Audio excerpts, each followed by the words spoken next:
वीना कात्याल जी ये कह रही हैं कुछ समझ नहीं आ रहा है कि मेरा पूरा भजन मैं कर रही हूँ या नहीं। वृंदावन में भी दुनिया में ही रहना पड़ रहा है, यहाँ पर भी मुश्किलें तो आ ही रही हैं। महाराज जी नहीं, ऐसा मुश्किलें आना दुनिया नहीं है। हमें ये बताई जाए कि क्या मुश्किल है। कोई हमें बताओ कि मुश्किल किसे कहते हैं। आप ही बताओ कौन सी मुश्किल है जो आप उसे मुश्किल समझ रहे हैं। महाराज जी यहाँ पर भी दुनिया तो है ही है। आपकी बुद्धि में दुनिया है। हमें बताओ क्या दुनिया है, हमें बताओ। वैसे ही है, सब फोन आ रहे हैं। तो आपकी है ना, हमारे पास तो कोई फोन नहीं आ रहा। इतने लोग हैं, कभी हम हेलो नहीं बोलते, किसी से नहीं बोलते। हम स्वीकार करते हैं। अभी बताया क्या, आप अपने ऊपर कृपा कर लीजिए। आपको लाडली का पूर्ण भरोसा नहीं, इसलिए दुनिया स्वीकार किए हुई हो। कभी किसी से हेलो नहीं, कभी नहीं। ऐसी कोई इमरजेंसी आ जाए कि भाई अमुक साधक बीमार है, उसको तत्काल अमुक हॉस्पिटल ले जाना है, आपकी क्या अनुमति? हाँ, तुरंत। वो फिर कभी ऐसा हो तो बात कोई, वो भी भगवत प्रीत्यर्थ अगर कोई बात है तो कोई मुश्किल नहीं। महाराज जी पहले तो टाइम वेस्ट हो गया दुनिया छोड़ने में। फिर देखो ये भी देखो, ये भी छोड़ो, ये भी छोड़ो। पहले सुनो, हमारी बात सुनो। हम आज जन्म लिए, ऐसा क्यों नहीं मानते? पीछे के जन्मों का हम पश्चाताप करते हैं क्या?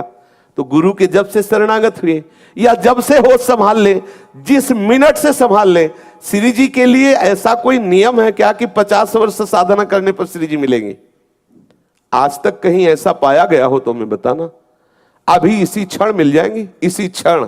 अगला क्षण जब होगा जब आप लाडली जी के समीप होगे। पर वो विकलता, वो समर्पण आप जितने दिनों में पैदा कर लो। तो अब हमारी जितनी आयु आज से बची है वो मैं श्री जी के लिए अर्पित करती हूं। श्री राधे तन वांग मनोभिर्मल सोहम तवैवाश्रिता। मैं शरीर से, मन से, वचन से आपको स्वीकार करती हूं। कहां से फोन नंबर आ गया, किसका नंबर आ गया? लाडली जो बात करेंगे तो करेंगे, नहीं मरूंगी। ये जीवन आपको समर्पित, बस खत्म। प्रपंच आप स्वीकार किए हो इसलिए आपको दिखाई दे रहा। प्रपंच रहित आप हो जाइए। अगर लाडली जो आपको खीर ना पावे तो बताना। लाडली जो आपको भोग ला के कहेंगी पाओ, काहे को भूखी बैठी, पाओ। ये उनका महल है, पर हम उनका इंतजार ही नहीं करते, अवसर ही नहीं देते। हम उनके लिए अवसर ही नहीं देते। इतनी भीड़ लगी हुई कि उनके वो वहीं जाती हैं जहां केवल उनका भरोसा होता है।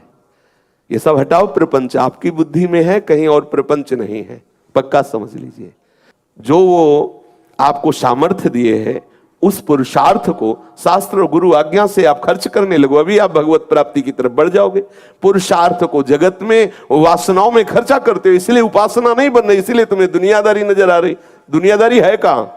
हमें समझे में नहीं आता कि दुनियादारी है कहां। एक दिन ये कह रहे थे भजन, कुछ साधक कह रहे नहीं होता। हम कहा होता कैसे नहीं, फिर होता क्या? हमें ये बताओ क्या होता क्या है?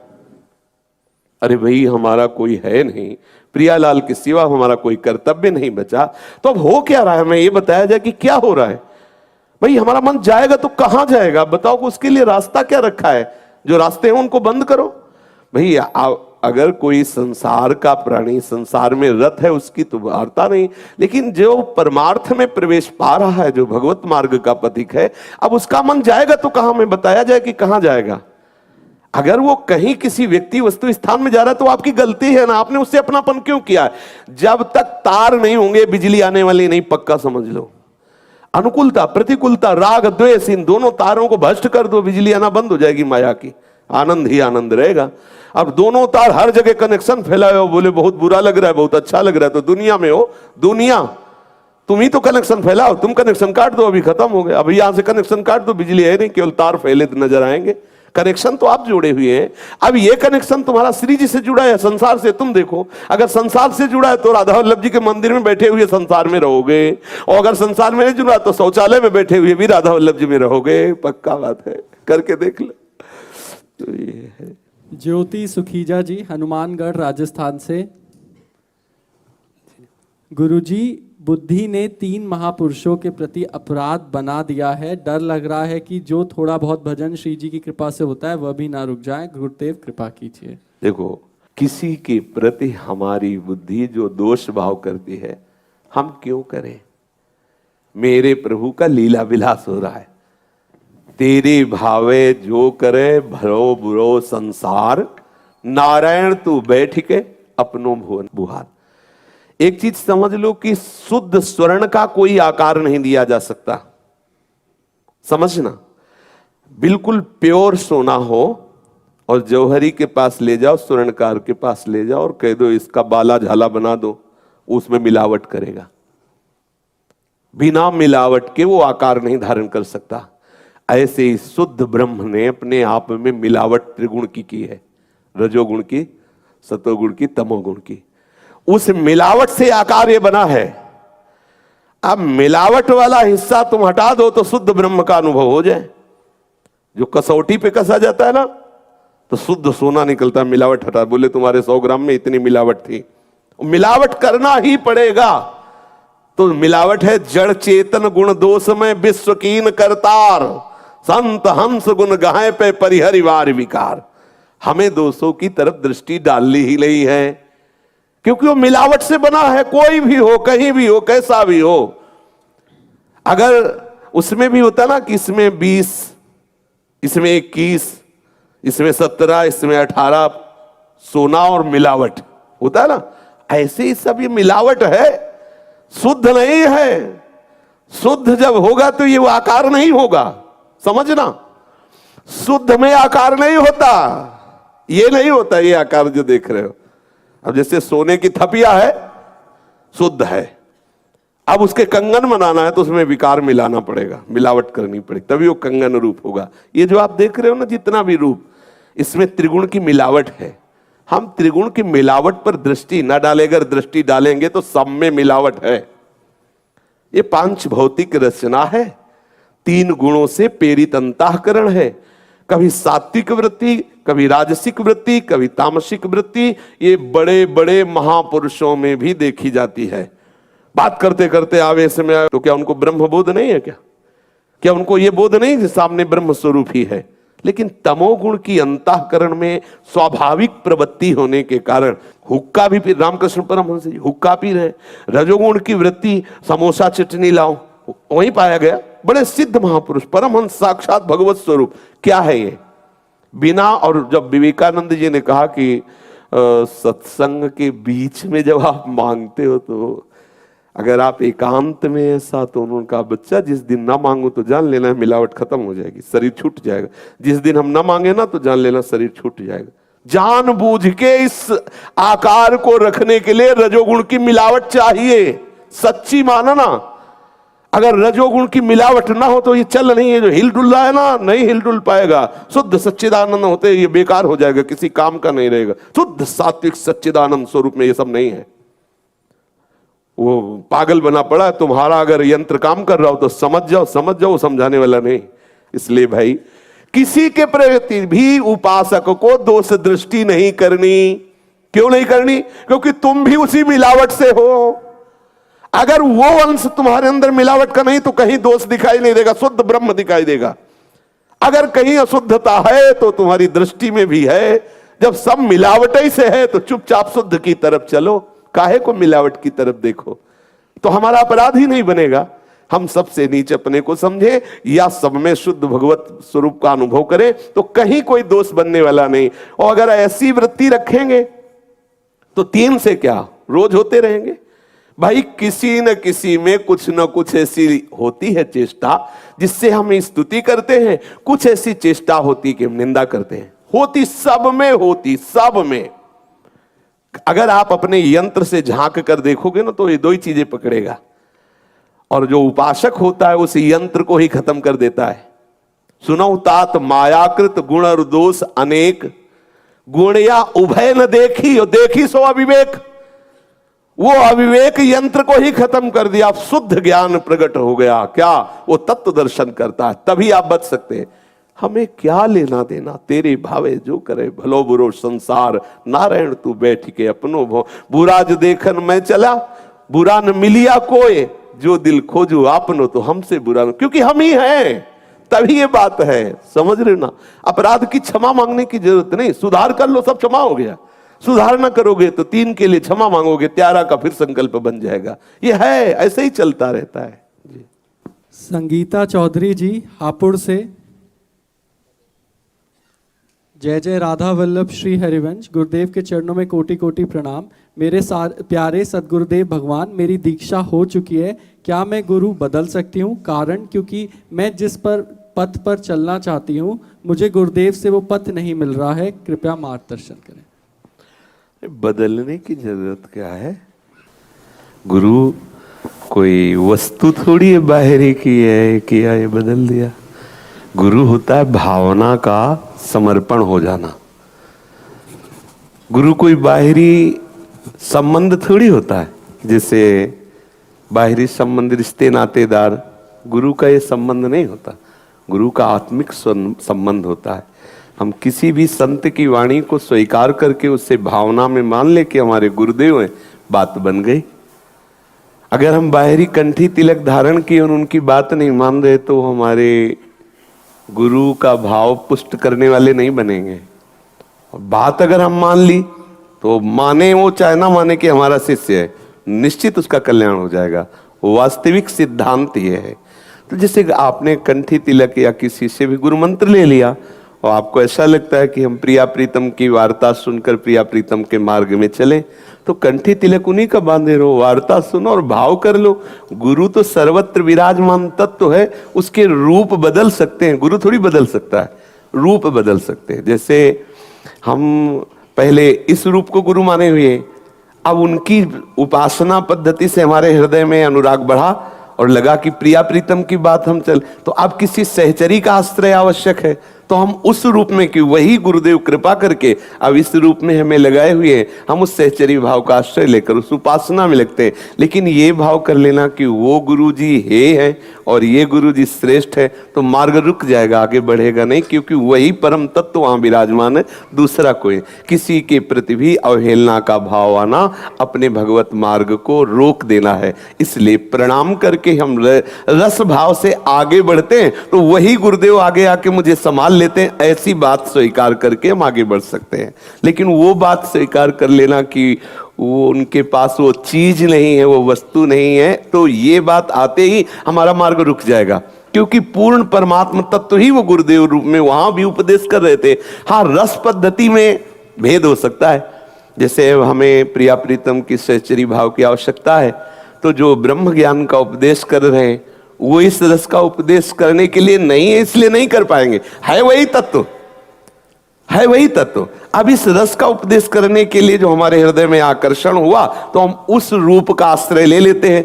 पर हम दोष भाव नहीं करते कि वो ऐसे। अगर दोष भाव कहीं भी सृष्टि में करोगे तो भगवत मार्ग रुक जाएगा, क्योंकि ये मार्ग है अद्वैष्टा सर्वभूतानाम। समस्त भूतों में दोष भाव से रहित हो जाना ही हम भगवत मार्ग का वास्तविक स्वरूप परिचय पाना है। कहीं भी दोष नहीं। फिर गुरु में दोष, गुरु में अपूर्णता, इसका मतलब हमने अपने गुरु बनाया ही नहीं, गुरु माना ही नहीं। गुरु का जो परम धन है वो उनकी वाणी है। जो गुरु का मंत्र है वो गुरु की वाणी है। मंत्र मूलम गुरु वाक्यम। जो संत महापुरुष बोल रहे हैं वो बात हम मान ले, वो गुरु हो गए। उनकी बात मान के हम चल दे, और बात ना माने तो कंठी बंद हुआ, तिलक हुआ, सब कुछ होने पर भी वो लाभ नहीं मिला। अच्छा, सुहाग भरे हैं इधर और आंख मिला रहे उधर, तो बात बनी क्या? कंठी तिलक लगाए हैं हम इष्ट का और प्रपंच में हम चित्त वृत्ति दिए, तो क्या मगवदाकार हो गए क्या? और मन से निश्चय कर लिया कि ये जो आज्ञा कर रहे हैं मैं वो बात तो निश्चय भगवत प्राप्त हो जाएगा। निश्चय उसके अंदर गुरु तत्व प्रकाशित हो जाएगा। निश्चय उसके अंदर परम शांति जागृत हो जाएगी। इसलिए कभी कोई भी ऐसी वार्ता ना सोचे कि हमें गुरु बदलना है। कोई गुरु दुकान की वस्तु है क्या कि इधर से इधर उठाया? भाव देखो, भाव है। वही गुरुदेव हमें इस रूप में उपदेश करते थे, वही गुरुदेव इस रूप में आके मुझे संभाल रहे, वो बात अलग है। लेकिन गुरु बदल दिया क्योंकि उनमें योग्यता नहीं थी, और ये योग्य है तो यहां भी घाटा ही रहेगा, क्योंकि बात तो भाव से बनती है ना, और भाव पहले ही बिगड़ गए तो बात नहीं बनने है। ये ऊंच नीच गुण दर्शन ये सब त्रिगुण के अंतर्गत है, और गुरु त्रिगुण के अंतर्गत नहीं है, गुरु त्रिगुणातीत है। ब्रह्मानंदम परम सुखदम केवलम ज्ञान मूर्तिम द्वंद्वातीतम गगन सदसम तत्वमस्यादि लक्ष्यम एकम नित्यम विमल मचलम सर्वधि साक्षिभूतम भावातीतम त्रिगुण रहितम सदगुरुम तम नमामि। ये सदगुरु का स्वरूप। कहां नहीं सदगुरु है? जहां से रस रसमयी वाणी मिले, अपने आराध्य देव की पुष्टता की भावना मिले, मेरा गुरुदेव ही बोल रहा है, ये मानना ही सच्चा शिष्यत्व है। अगर ये बात न मान ले तो लड़ाई झगड़ा करता रहे, वो फिर गुरु को जान ही नहीं पाया। ये बात है। अलका जी, महेश जी, तेहरा गांव वृंदावन से। महाराज जी, आपने आपके श्री चरणों में निज मंत्र के लिए याचना की है। जी, आप देख लीजिए। रूप मंजरी सहचरी मथुरा से। श्री हरिवंश सदगुरुदेव भगवान के श्री चरणों में कोटि कोटि नमन। महाराज जी, कृपा करके निज मंत्र देकर कृपा प्रसाद दें। हाँ जी, जी। चेष्टा जी, हिमाचल प्रदेश से। महाराज श्री, आपने भी आपके श्री चरणों में पुनः निज मंत्र के लिए याचना की है। जी। वीनू यादव जी, मैनपुरी से।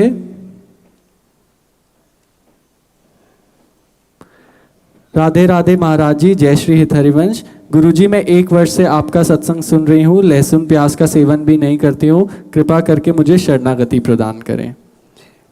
शिखा गुप्ता जी, ग्वालियर से। महाराज जी, मैं गुरु दीक्षा लेना चाहती हूँ, कृपा करें। हरीश अग्रवाल जी, संगीता अग्रवाल जी, इंदौर से। महाराज श्री, राधे राधे श्री हरिवंश, आपके चरणों में प्रणाम, हम दोनों को शरणागति देकर कृपा करें। सुभाष पाल जी, बंगाल से। राधा वल्लभ श्री हरिवंश महाराज जी, मैं आपकी शरण में शरणागति लेना चाहता हूँ, कृपा करें। रतिक धमीजा जी, महाराज जी, आपने भी आपके श्री चरणों में शरणागति के लिए याचना की है। देवेंद्र जी, राधा वल्लभ श्री हरिवंश महाराज जी, आपने आपके शरीर के भागवतिक नाम के लिए आपसे। प्रियाजू का एक नाम है रसपुंजा, तो आपका नाम रसपुंजा शरण, ठीक है। कृष्ण जी, वृंदावन से। महाराज जी, आप ठाकुर जी लेकर आए, इनका नामकरण करवाएं। ठाकुर जी का क्या नामकरण हो तो। अच्छा, अभी नई नई सेवा विराजमान की है क्या? अच्छा, श्री जी का नाम विराजमान करो, राधा नाम पास में, क्योंकि लालजू को श्री जी प्राण प्रिय है। हमारी उपासना में बिना श्री जी के राधा संग बिना नहीं श्याम, स्पष्ट आदेश है आचार्यों का। राधा संग बिना नहीं श्याम, श्याम बिना नहीं राधा नाम, छिन छिन प्रति आराधत रहें, राधा नाम श्याम तब कहें। तो एक राधा नाम ये लोग जानते हैं कहीं बनता, और ऐसे विराजमान कर लो फिर, ठीक है। और फिर नाम रख लो ठाकुर राधा हरि जी महाराज। क्या? हरि जी महाराज जी। ज्योतिष पांडे जी, जय श्री हरिवंश महाराज जी। महाराज जी, जब से साधन भजन के पथ पे चल रहा हूँ, तब से बीच बीच में ऐसी प्रसन्नता होती है जैसे कोई व्यक्ति बहुत ही गरीब हो और उसे एक बहुत ही कीमती हीरा मिल जाए, तो उसकी खुशी का कोई ठिकाना नहीं रहता। परंतु ये माया मोह ममता रूपी डायन परेशान करती है। एक घबराहट सी होती है कि कहीं किसी व्यक्ति वस्तु स्थान में आसक्ति ना हो जाए। ऐसा साधक का लक्षण है, अच्छा है, बहुत अच्छा है, ऐसा ही होना चाहिए। और ये सदैव भय बना रहना चाहिए। ये भय हमको भी रहता, तुमको क्या, और ये भय बनाए ही रखना चाहिए। ये भय बना रहेगा तो आप निर्भय पद में विराजमान रहेंगे। यही डरपि हरिवंश सहित, आदेश कर रहे हैं, यही डरपि हरिवंश सहित, जिनो भ्रम ही गुण सलिल पर, जिहि नामन मंगल लोक तिहूं, सुहरि पद भजू न विलंब करी। हित जो महाराज कह रहे हैं, उपासक को इस डर से डरते रहना चाहिए। जैसे काई है तो उसमें निर्भय होके मत दौड़ो, एक एक कदम जमा जमा के दौड़ो, नहीं तो गिर जाओगे। ये त्रिगुण की काई है, ये त्रिगुण की फिसलन है, सतोगुण रजोगुण तमोगुण की। त्रिगुणातीत होने पर ही भगवदानंद प्रेमानंद विज्ञानानंद घन का अनुभव होता है।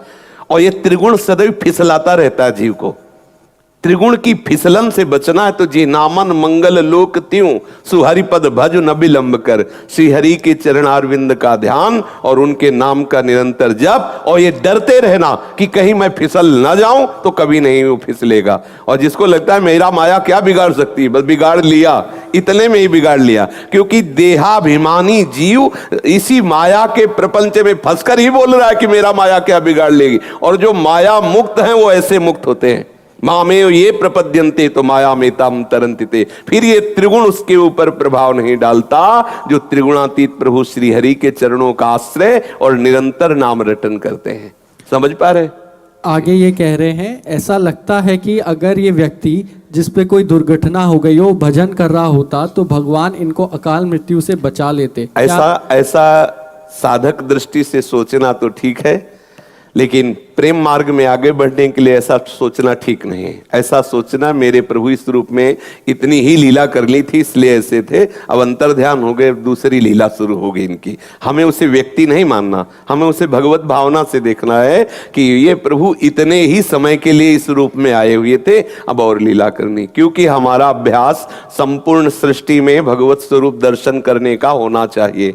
व्यक्ति दर्शन की भावना कहीं ना कहीं राग द्वेष स्तुति निंदा में फंसाएगी, और समष्टि दर्शन की भावना हमें समता में लाएगी। संपूर्ण चराचर जगत मेरा प्रीतम ही बना हुआ है, हमें ये बात प्राप्त करनी। इसलिए अगर हम ये बात सोचेंगे तो उसमें दोष बुद्धि होगी, बड़ा अभागा देखो ऐसा हो, ऐसा नहीं हमें सोचना। हमें ऐसे जाना है, मेरे प्रभु इतनी लीला इस रूप में करनी थी, इससे आगे की वो और लीला में सम्मिलित हो गए, बस ऐसी भावना करनी। समझ रहे? इसमें कोई संशय? जी। गायत्री मिश्रा जी दिल्ली से, गुरुदेव मैं अधम दासी अपना ये जन्म श्री जी और गुरुदेव के चरणों में समर्पित करती हूँ। भगवान मैं अधम गृहस्थ में रहकर अपने प्यारे गुरुदेव भगवान को कैसे सुख पहुँचाऊँ, कृपया मार्गदर्शन करें। गुरुदेव भगवान के प्यारे जो लाडीले ठाकुर हैं उनका तुम चिंतन करो। तुम गुरुदेव की परम सेवा कर लिया, गुरुदेव को प्रसन्न कर लिया, गुरुदेव अपने आप आपके हृदय में अनुभव करा देंगे कि आपकी सेवा पूर्ण हुई। यदि गुरु के द्वारा दिए हुए नाम और मंत्र का सतत जप किया जाए, गुरु की आज्ञा में रह जाए, इससे बढ़कर गुरु प्रसन्नता का हेतु और कुछ नहीं। जो गुरु सामने की बाहरी वस्तुओं में, बाहरी भेंट में, बाहरी पदार्थों में संतुष्ट हो जाता है, वो गुरु है ही नहीं, वो तो उन पदार्थों का दास है। गुरु वही होता है जो हरि का दास होता है। तब लग जोगी जगत गुरु जब लग रहे निराश, और जब आशा मन में भई जग गुरु जोगी दास। यदि पैसे से प्रसन्न होता है, वस्तु से प्रसन्न होता है, भेंट पूजा से प्रसन्न होता है, तो भेंट पूजा का वो दास है। स्वामी कहाँ हुआ? स्वामी तो वो है जो स्वामी का दास है और सबसे उदास है।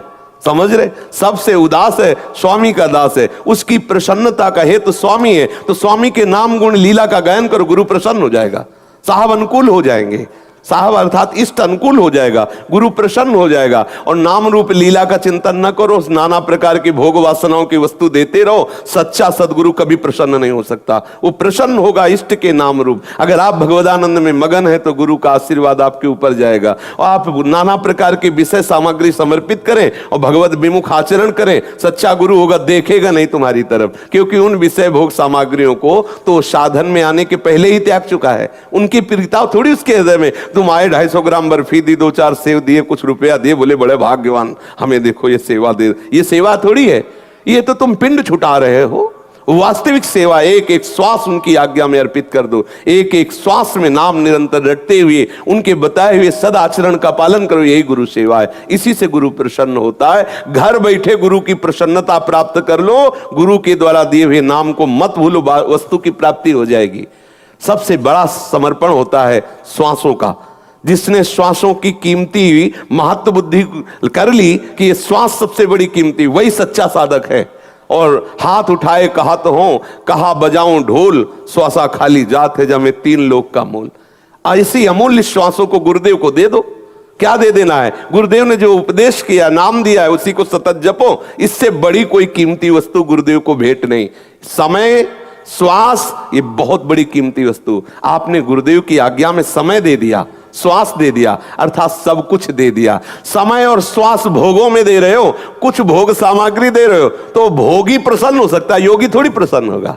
योगी तो तभी प्रसन्न होगा जब तेषाम सतत युक्तानाम भजताम प्रीतिपूर्वकम।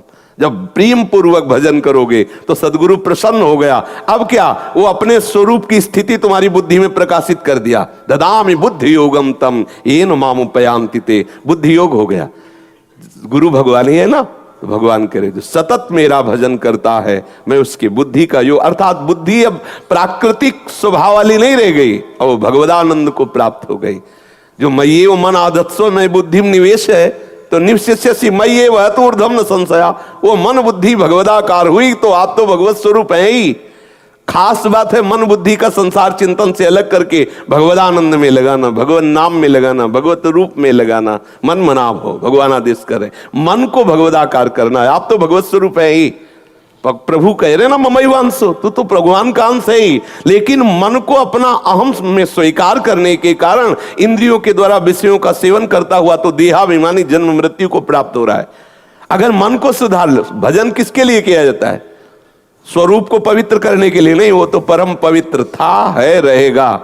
मन को सुधारने के लिए मन पवित्र हुआ, निर्मल हुआ, निर्विकार हुआ, इच्छा रहित हुआ, अपने स्वरूप का परिचय मिल गया। अपने स्वरूप का परिचय मिल गया तो नष्टो मोह, मोह का नाश हुआ, अखंड स्मृति जागृत हो गई। मैं कौन हूं, मैं किनका हूं, इसका परिचय मिल गया, खत्म हो गया बंधन।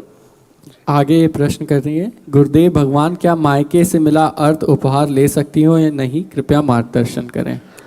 अब ये बात तो आप लोग देखें कि मायके की ससुराल की है तो सब समस्याएं, ज्यादा हमको इसका ज्ञान भी नहीं है, क्योंकि कभी मायका ससुराल का परिचय ही नहीं मिला, तो उस परिचय को तो ज्यादा जानते। पर इतना जरूर है कि मायके का मतलब माता पक्ष होता है, तो माता पक्ष के जन अपनी बेटी को देते हैं तो कोई उसमें हानि है नहीं। इसलिए और ये कोई साधु महात्माओं से ये प्रश्न बनता है भला? आप सोचो, ये प्रश्न ना ऐसे प्रश्न करो जो भगवदानंद में डुबोने वाले हैं। अब अपने लोग बाबा जी इस विषय में क्या जाने कि ससुराल और मायका और सब ये सब अपने, हाँ मतलब थोड़ा सुलझ के अब बैठे हैं आपसे बात करने के लिए, तो कहीं ऐसी जगह ना उतारो जिसका हमें ज्ञान ही नहीं। और वो ज्ञान कोई ज्ञान है क्या? अब वो बातें देवरानी से कैसे बोलना चाहिए, जेठानी से कैसे, ये सब उससे पूछ रहे हो जो कहूँ। आगे कह रही है, गुरुदेव भगवान शरणागत से पहले लड्डू गोपाल की सेवा करती थी, बाल रूप होने के नाते उन्हें पुत्र भाव से ही सेवा करती हूँ। आपकी आज्ञा से श्री जी को लाए हैं, आपके श्रीमुख से श्यामा श्याम नाम भी मिल गया। अब मैं दासी भाव से सेवा करती हूँ, भगवान कोई अपराध तो नहीं हो रहा, कृपया मार्गदर्शन करें। ना कोई अपराध, खूब भजन करो, सेवन करो। गौरव जी मुजफ्फरनगर से, सदगुरुदेव भगवान के श्री चरणों में साष्टांग दंडवत प्रणाम। सदगुरुदेव भगवान, मेरी दीक्षा राधा अष्टमी के दिन हुई थी। दीक्षा से पहले और अब भी सुबह सूर्य को जल चढ़ाकर मंदिर में शिवलिंग पर जल चढ़ाता हूँ और मंदिर में विराजमान अन्य देवी देवताओं को भी पूजा करता हूँ, लेकिन अब मंदिर में जाने का मन नहीं करता। इस बारे में आपकी क्या आज्ञा है, कृपया मार्गदर्शन। बहुत बार आज्ञा हो चुकी, बहुत बार चर्चा हो चुकी है, एकांतिक में भी हो चुकी है और सत्संग में भी कह चुके हैं कि वास्तविक जब अपनी उपासना का रंग चढ़ेगा तो रसिक अनन्य निशान बजायो एक श्याम श्यामा पद प्रीति, श्री हरिवंश चरण निज सेवक बिचलय नहीं छाणी रस रीति।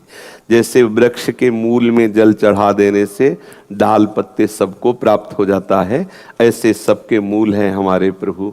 चाहे उन्हें आप ब्रज लीला में श्री कृष्ण कहें, चाहे निकुंज लीला में उन्हें लालजू कहें, वही सबके मूल है। गीता में कह रहे ना, ऊर्ध्वमूल मधा शाखा मस्वत्थम प्राहुरभ्यम। तो हम अपने जब श्यामा श्याम के चरणों का आश्रय ले लिया तो इन्हीं की आराधना, इन्हीं का चिंतन, इन्हीं का सेवन, इन्हीं का आरती पूजा भोग तो सबकी हो गई, क्योंकि मूल ये है ना। जैसे हरिराम व्यास जी ने कहा, राधा वल्लभ ध्याई के और ध्याइये कौन, व्यासें देत बने नहीं बरी बरी प्रतिलोन।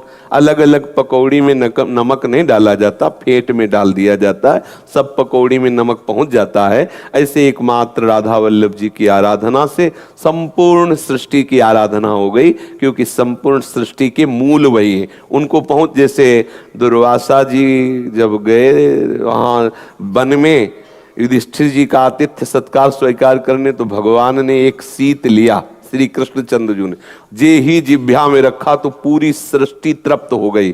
समस्त ऋषियों के खूब अफरा बढ़ने लगा कि अब हम एक बूंद पानी नहीं पी सकते। समझ गए ना, मतलब श्री कृष्ण तृप्त मतलब संपूर्ण सृष्टि तृप्त। श्री कृष्ण की आराधना मतलब संपूर्ण सृष्टि की आराधना। संपूर्ण सृष्टि में हम किस किस को जल चढ़ावें, श्री कृष्ण को पिला देते, सबको पहुंच गया। और वो इतने कृपाल कह रहे पत्रम पुष्पम फलम तो यम ये में भक्त्या प्रक्षति। कोई जल फूल फल कुछ भी हमें अर्पित कर दे भाव से, मैं स्वीकार कर लेता हूं। मतलब सब पूर्णता का अगर अनुभव करना है तो प्रभु श्री कृष्ण के चरणों का आश्रय लो। और श्री कृष्ण जहां आनंदित होते हो हमारी श्री लाडली जो है, आनंद का साक्षात मूर्तिमान स्वरूप श्री लाडली जी है।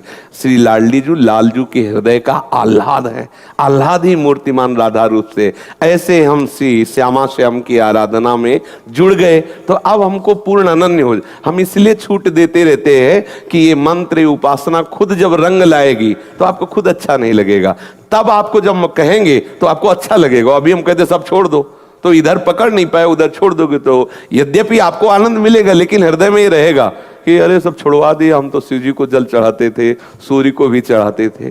अब बस इनके चरणों में अर्पित हो जाओ, सब का हो गया, सब आनंद मिल जाएगा। और ये कभी नहीं सोचना चाहिए कि वो शंकर जी नाराज हो जाएंगे। और सही पूछो तो उनके जल चढ़ाने का ही ये फल मिला है। जहां पर भगवान महादेव प्रसन्न होते हैं उसे श्री कृष्ण चरण श्री राम चरणारविंद की भक्ति देते हैं। जो भगवान श्री राम अयोध्या वासियों से कह रहे हैं, औरो एक गुपुत मत सबई कहो कर जोर, शंकर भजन बिना नर भगति न पावे मोर। तो भगवान शिव कृपाल हुए ना, तब ये रस मिला। ये रस उन्हीं के द्वारा मिलता है। जब पर जा पर कृपा न करें पुरारी, सो न पाओ मुनि भगत, उन्हीं की कृपा से मिला है। इसलिए अब अनन्य हो जाओ श्यामा श्याम के, वो प्रसन्न है इसीलिए मार्ग मिला है।